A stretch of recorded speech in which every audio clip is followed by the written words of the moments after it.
ওম নমো ভগবতে বাসুদেবায় নমঃ। নমস্কার সুপ্রিয় দর্শক বন্ধুরা, সনাতন পরিবারে আপনাদের সকলকে জানাই স্বাগত। আশা করি আপনারা সকলেই ঈশ্বরের কৃপায় ভালো আছেন, সুস্থ আছেন।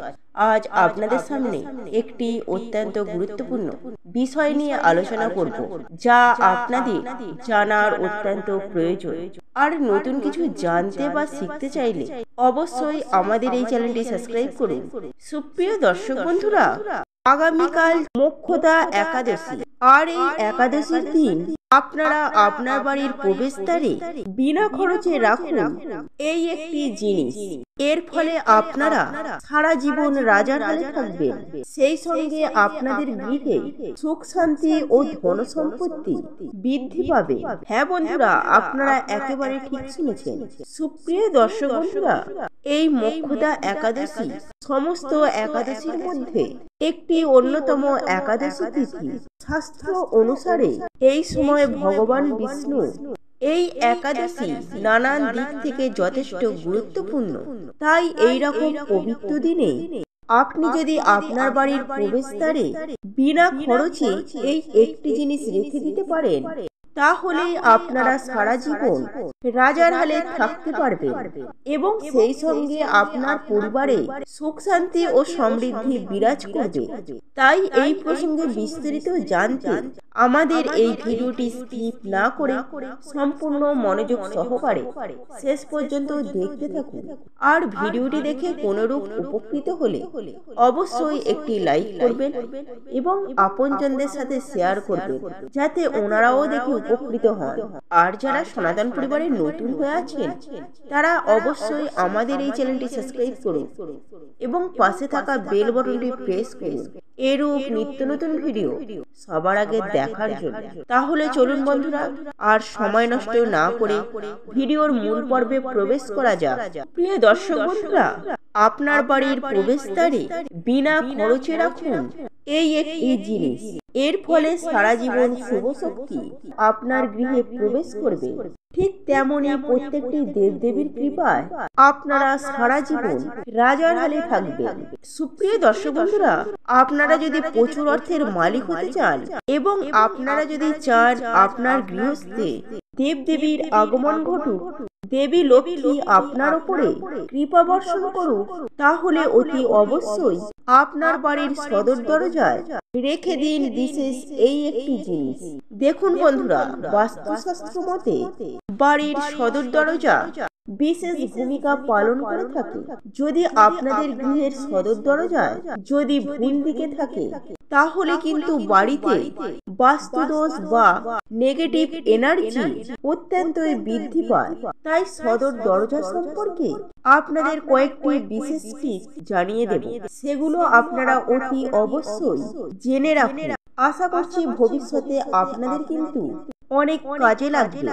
দেখুন বন্ধুরা, কোনো প্রকারের ভাঙা দরজা কখনোই নিজের গৃহে রাখবেন না। আপনারা সেই দরজাটিকে রিপেয়ারিং করে নিন অথবা সেটিকে চেঞ্জ করে নেবেন, নইলে নেগেটিভ শক্তি কিন্তু আপনাদের এই বাস্তুর মধ্যে অনেকাংশে বৃদ্ধি পেতে পারে। বন্ধুরা, হিন্দু শাস্ত্র অনুসারে গৃহের সদর দরজায় যদি এই জিনিস আপনি রেখে দিতে পারেন, তবে কোনো রকম নেগেটিভ শক্তি আপনাদের গৃহে কখনোই প্রবেশ করবে না। এবং আজ আমি আপনাদের যে জিনিসটি রাখার কথা বলবো, সেটি প্রত্যেকের বাড়ির মধ্যে রাখা উচিত। কারণ এই জিনিসটি যদি আপনার বাড়িতে থেকে থাকে, তাহলে সেক্ষেত্রে স্বয়ং মা লক্ষ্মীর প্রবেশ ঘটবে আপনার গৃহে। এরই পাশাপাশি আপনার বাস্তুদোষ দূর হবে, পারিবারিক অশান্তি সমস্যাগুলি কমবে, অর্থনৈতিক সমস্যা অনেকাংশেই দূর হয়ে যাবে এবং আর্থিক সংকট থেকেও আপনারা রক্ষা পাবেন। বন্ধুরা, যাদের ধরুন শারীরিক সমস্যা রয়েছে, সেই রূপ সমস্যাগুলো অনেক সময় নেগেটিভ এনার্জির কারণে হয়ে থাকে, সেই জায়গাটাও কিন্তু অনেকটাই ক্লিয়ার হয়ে যাবে যদি আপনারা এই জিনিসটি আপনার বাড়ির সদর দরজায় ঝুলিয়ে রাখতে পারে। সুপ্রিয় দর্শক বন্ধুরা, আজ আমি আপনাদের এমন 5টি জিনিসের কথা বলবো, যে জিনিসগুলি আপনি যদি সঠিক নিয়মে রাখতে পারেন আপনার গৃহের সদর দরজার সামনে, তাহলে মা লক্ষ্মী আপনার গৃহে প্রবেশ করবেই করবে, যার ফলে আপনার ধন সম্পত্তি, সুখ শান্তি, সমৃদ্ধি সমস্ত কিছুই বৃদ্ধি পাবে। এবং শাস্ত্র অনুসারে এই কার্যের মাধ্যমে যেমন দেবী লক্ষ্মী আপনার গৃহে অধিষ্ঠান করবে, ঠিক তেমনই গৃহের মানুষজনদের মন পবিত্র হয়ে উঠবে। বন্ধুরা, তন্ত্র শাস্ত্র মতে খারাপ নজর বা কুনজর লাগলে গৃহে কিন্তু সব দিক থেকে সমস্যা, সমস্ত রকম ঝামেলা, অশান্তি এবং পারিবারিক সমস্যা এগুলোর কিন্তু সৃষ্টি হয়। সুতরাং প্রথমত আপনাদেরকে আপনার গৃহ চত্বরকে বা গৃহের প্রত্যেকটি সদস্যকে এই কুনজর লাগা থেকে আপনাদেরকেই রক্ষা করতে হবে। তার জন্য আপনাদেরকে ছোট্ট একটি টিপস আপনাদেরকে জানিয়ে দিই। যদি আপনারা এইরূপ সমস্যা থেকে আপনারা নিজেদেরকে রক্ষা করতে চান, তাহলে আপনি আপনার বাড়ির সদর দরজার সামনে যে স্থানটি রয়েছে সেটিকে ভালো করে ধুয়ে নেবেন। এর জন্য যে আপনি জলটি ব্যবহার করবেন সেটিতে একটু লবণ এবং ফটকিরি ব্যবহার করবেন। দেখবেন এই কার্যের ফলে স্বয়ং বজরংবলী আপনার এবং আপনার বাস্তু রক্ষা কবচ হয়ে দাঁড়াবে এবং স্বয়ং বজরংবলী আপনাকে রক্ষা করবেন। সুপ্রিয় দর্শক বন্ধুরা, আপনারা এই কাজটি যে কোনো মঙ্গলবার ও শনিবার দিন করার চেষ্টা করবেন। এতে আপনারাই কিন্তু বিভিন্ন প্রকার অশুভ শক্তি থেকে রক্ষা পাবেন। প্রিয় দর্শক বন্ধুরা, এরপর যেটি বলবো তা হলো তুলসী। বন্ধুরা, এই তুলসী গাছ কতটা যে পবিত্র তা আমরা প্রত্যেকেই জানি। আর এই তুলসী গাছ যদি আপনারা দরজা খোলার সম্মুখে উত্তর পূর্ব কোণ করে প্রতিষ্ঠা করতে পারেন, তাহলে সেক্ষেত্রে সেই গৃহে কোনোভাবে কোনো নেগেটিভ শক্তি প্রবেশ করতে পারবে না। কারণ যে বাড়িতে নিয়মিত তুলসী দেবীর পুজো আরাধনা বা সেবা করা হয়, সেই বাড়িতে কখনো নেগেটিভ শক্তি প্রবেশ করতে পারে না এবং সেই বাড়িতে সদা সর্বদাই প্রভু নারায়ণ এবং মাতা লক্ষ্মীর আশীর্বাদ বিদ্যমান থাকে। বন্ধুরা, এই তুলসী গাছের মধ্যে এতটা পরিমাণ পজিটিভ শক্তি রয়েছে যা নেগেটিভ শক্তিকে কখনোই গৃহের মধ্যে প্রবেশ করতে দেয় না।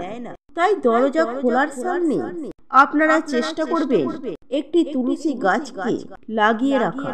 সুপ্রিয় দর্শক বন্ধুরা, এরপর যে বিষয়টি আপনাদেরকে বলবো সেটি হলো বাস্তুশাস্ত্র অনুসারে যে আপনার গৃহের সদর দরজাটি কালো বা নীল রঙের করবেন না। যদি আপনাদের সদর দরজা এই দুটি রঙের মধ্যে কোনো একটি রঙের হয়ে থাকে, তৎক্ষণাৎ সেই রঙটিকে পরিবর্তন করে দিন। দেখুন বন্ধুরা, বাস্তুশাস্ত্র মতে যে কোনো কালো রঙকে নেগেটিভ শক্তির রং বলে মনে করা হয়, অর্থাৎ নেগেটিভ শক্তিকে গৃহে টেনে আনে এবং এই নীল রঙের মাধ্যমে গৃহের নেগেটিভ শক্তির আগমন বৃদ্ধি পায়। তাই গৃহের দরজার রং নীল এবং কালো এই দুটি রং ভুলেও রাখবেন না। বন্ধুরা, এরপর যে বিষয়টি আপনাদের জানিয়ে দেব সেটি যদি আপনি করতে পারেন, তাহলে অনেকাংশে নেগেটিভ এনার্জির হাত থেকে আপনারা রক্ষা পাবেন। বন্ধুরা, আপনার বাড়ির সদর দরজার সামনে এক টুকরো ফটকিরি এবং তারই সঙ্গে কিছুটা সিন্ধুক লবণ একটি হলুদ রঙের কাপড়ে মুড়ে সেই পুটুলিটি আপনারা আপনাদের সদর দরজার মধ্যে ঝুলিয়ে রাখুন। বাস্তুশাস্ত্র মতে এটি কিন্তু অত্যন্ত মঙ্গলজনক বলে মনে করা হয়। তাই অতি অবশ্যই আপনারা আগামীকাল এই মুখ্যদা একাদশীর দিন অতি অবশ্যই আপনার বাড়ির সদর দরজায় ঝুলিয়ে রাখবেন এবং সেই সঙ্গে আপনাদের পক্ষে যদি সম্ভব হয় তাহলে আম পাতার মালা করে আপনারা আপনার বাড়ির সদর দরজার মাথায় ঝুলিয়ে রাখবেন। এতেও আপনারা অত্যন্ত শুভ ফল পাবেন। সুপ্রিয় দর্শক বন্ধুরা, এই ছিল আজকের ভিডিও। আশা করি ভিডিওটি দেখে আপনাদের ভালো লেগেছে। আর ভিডিওটি দেখে কোনরূপ উপকৃত হলে অবশ্যই একটি লাইক করবেন এবং আপনজনদের সাথে শেয়ার করবেন, যাতে ওনারাও দেখে উপকৃত হন। আর যারা সনাতন পরিবারের নতুন হয়ে আছে তারা অবশ্যই আমাদের এই চ্যানেলটি সাবস্ক্রাইব করুন এবং পাশে থাকা বেল বাটনটি প্রেস করুন, এরূপ নিত্য নতুন ভিডিও সবার আগে দেখার জন্য আর আমরা সনাতন পরিবারের পক্ষ থেকে ভগবানের কাছে প্রার্থনা করি আপনারা সকলেই সুস্থ থাকুন, ভালো থাকুন।